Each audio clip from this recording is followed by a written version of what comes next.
Several years ago, I was volunteering with a nonprofit organization that assists the elderly and the disabled. Part of what I did was to visit an elderly African American woman who was confined to Austin State Hospital because she had end-stage kidney failure and progressive dementia, and she didn't have the resources for private care. She had survived incredible challenges, including outright racial oppression during a long life in New Orleans, ending up in Austin because of Hurricane Katrina. When I would go to visit her, I would go knowing that the brokenness wasn't going to get fixed. She wasn't going to get better. Her present and her future were defined by uncertainty. And so often when I would visit her, all that could be done for her had already been done, and everything that she and I needed to say to each other we'd already said, and so the only comfort I could provide was just to sit with her, just to be together in the silence. And every once in a while, she would suddenly look at me with this fire in her eyes and a smile on her face and the quiet strength and loving character that were her essence would shine through the dementia. I feel so lucky to have gotten to hold even that small part of her story. Now, this was a time period that was also challenging and very uncertain for me for a number of reasons, and I only later realized that those visits had become a time of calmness, love, and a paradoxical sense of stability for me. What I came to realize is that the really transformative presence in those visits was her. I was blessed so much more than I could ever do for her. My heart broke a little each time, yet with each break it seemed to expand a little, and the capacity for love grew. My ability to embrace uncertainty and yet get into the present moment expanded. This morning we are missing a calm and compassionate presence among us.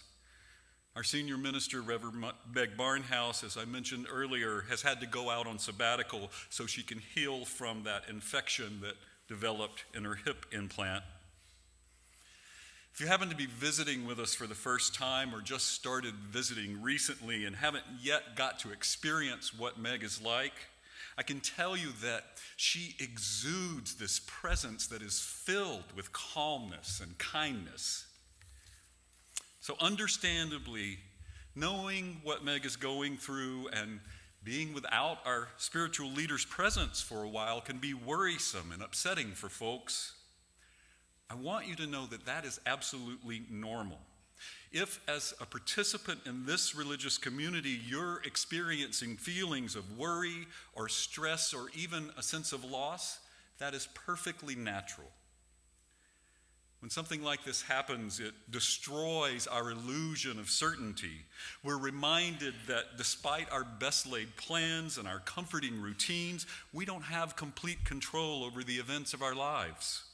Now, I don't mean that we should stop planning or that there's no value in our routines, but we just have to stop sometimes and realize that our future, indeed even the next moment, is uncertain for each of us.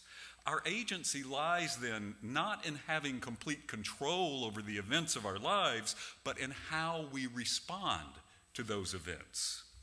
By embracing that uncertainty, we can be better able to adapt our plans and adjust our routines when the inevitable unexpected erupts into our lives, and it will. In fact, there's a religious worldview known as process theology that sees in this uncertainty a divine process that contains all of the creative complexity that drives the continuous unfolding of our universe. Through this very uncertainty, this divine process also offers up to each of us the creative possibilities from which we may choose in each moment of our own continuously unfolding lives. From this point of view, Getting intentional about embracing uncertainty and living fully in each present moment becomes a spiritual practice or discipline. I think that though no one would wish to have to go through such an extended recovery, by choosing to take the time she needs to fully heal, by accepting the choices before her and making the very best choice she could from among them, Meg has modeled this very spiritual discipline for us. Now, back to when I was visiting my friend in the state hospital, when I first started going, one of the big challenges I had is I wanted to be able to do something to help her. That's a natural human response to such a situation also. It's natural to want to do something to help people that we care about when they're in need. I suspect also, though, that getting busy doing something can be another way that we try to establish a veneer of control when faced with uncertainty. I know it is for me personally. And yet, as I mentioned, really all that could be done for her had already been done, and so all that I could really do was just to be with her, to be present in a calm and compassionate way, and to do that, I had to love her. I had to open my heart and allow it to risk being broken. Now, Meg's situation is quite different and much brighter in the long run. Still, I'm feeling that tug again, that need to get busy doing something. And I'm hearing that from folks here in the church also. And again, that is completely natural. And at some point, Meg and Kaya may even let us know if there are helpful things that folks can do. I know they've already told me that your words of support and encouragement in cards, email messages, and on Facebook have lifted their spirits and given them fortitude. It might not surprise you to hear that I think Meg holds the welfare of this church and its people in her thoughts and concerns more than anything else in her world. Knowing that, then, one thing we can do is to make it such that Meg knows that this church and its people will be all right during the time that she has to be away, that we will take care of each other, that we will continue to support this church and live out its mission. What if starting today and throughout the weeks to come, we vowed to offer to each other that calm and compassionate presence with which Meg has continually blessed us? What if we do our very best to offer that kindness and loving presence to each and every person who comes through our doors? What if we break our hearts wide open and do our very best to make being present for others like this a way of life for us? Now, I can imagine you might well be thinking, that sounds great, Chris, and what are some ways you can propose that we could actually go about doing this? It's a great question, and the answer is, I don't entirely know.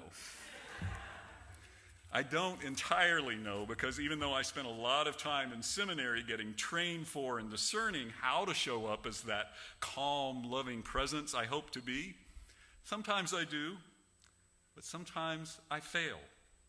I make mistakes. My own anxieties and emotion distract me sometimes. I'm imperfect at it. I'm not as good at it as Meg is. Sometimes I remember to be aware of what kind of presence I'm embodying in the checkout line at the grocery store, but sometimes I'm in a hurry and I'm distracted and I'm thinking about all the rest of the things I need to get done that day. And so sometimes, even though I may have exchanged pleasantries with the cashier, I never really made any human connection at all. I just rushed through, absorbed by my own preoccupations, failing to acknowledge their humanity. I wonder how often we do the very same thing to our family and loved ones. So here is some of what I do know. I know that we start by simply trying. We start about getting intentional about it. We think back on what happened in that checkout line and vow to be more present the next time. We count to 10 or take several deep breaths or do whatever works for us and helps us to take a step back when we find ourselves feeling something less than calm and kind in reaction to what our friend at church just said. And by the way, that taking a step back works a whole lot better if we do it before we respond to our friend. Likewise, we reread that email message or Facebook post that we have filled with the opposite of loving kindness before we hit send or post. Maybe we even delete it and instead just send a message that says, hey, could we get together and talk sometime soon? I fear that internet communications can turn us into relational cowards because we can send them from afar and thereby avoid the difficult conversations we need to be having with each other. We don't have to be present for each other, and so it's far easier to not be calm and compassionate. Here's another thing I know. I know that we have to start with ourselves, and that can be the hardest part. We start by directing that sense of calmness and compassion to ourselves, to our whole selves, warts and imperfections and all. We forgive ourselves when we make mistakes. We forgive ourselves when we're not as kind as we aspire to be. We start over again and again, knowing that we can never be present for others in the way that we want to be until we are present for ourselves first in that same loving and kind way. Now, part of how we do that is to take care of ourselves, physically, emotionally, and spiritually. And these require us to have some practices and some discipline. For me, learning to take care of myself better physically has made a big difference. When I feel good physically, it lifts my emotions and my spirits too. Now, here is the really challenging part. To truly be that calm and compassionate presence in our world, we have to take risks. We have to be vulnerable. We have to love, and whenever we know love, we will also inevitably know loss. We have to embrace that uncertainty that I was talking about earlier and know that we must love others even when they may not always respond in kind. We must forgive, knowing that perhaps they are just having a terrible time of things, and it may well be us having the really bad day and falling short the next time. We have to know that we'll make mistakes, we'll fail, and so we have to learn to forgive ourselves and each other and pick ourselves back up and dust ourselves off and recenter our hearts in that place of compassion and start over again and again, learning what we can each time. We have to risk our hearts being broken so that they can break wide open and love with a fierceness. This is how we help each other offer calm and loving presence. Imperfectly, forgivingly, determinedly. This is how we help each other live the most richly and the most fully. This is how we can feel as if we get to live many lives in this one precious life we have been given. And the good news is we have this church, this beloved community, where we can practice all of this with each other. We can follow Meg's example and show up for each other in the ways of kindness, compassion, and calmness. We can practice forgiving ourselves and one another when we fall short, and practice bringing ourselves back into right relationship if that happens. And having practiced this loving kindness, this calm, compassionate presence together, we can all become better able to take it out into our daily lives and our world. A world that needs it pretty badly about now. Our lives are filled with uncertainty, so let us practice living and loving fully in the moment, beginning now, in this time, and in this place. I invite you all to rise in body or spirit. No, really, rise in body or spirit. And then as you're comfortable with it, I invite you to take the hands of the people around you. You can stretch across aisleways if you need to. And feeling one another's touch, feeling the loving presence in this hallowed space today, I invite you to repeat after me. I'll repeat after me also so that you can follow me. On this day and in this place, we vow to walk in the ways of love together. On this day and in this place, we vow to walk in the ways of love together. We make a promise to be present for one another. We make a promise to be present for one another, to practice together the ways of calm and compassionate presence, to practice together the ways of calm and compassionate presence, to forgive and to be forgiven, to forgive and to be forgiven, to begin again and again in the days and weeks to come, to begin again and again in the days and weeks to come. For in doing so, we create this, the beloved religious community, together. For in doing so, we create this, the beloved religious community, together. In doing so, we bring healing and transformation to ourselves and to our world. In doing so, we bring healing and transformation to ourselves and to our world. And that is a good thing. Amen and blessed be.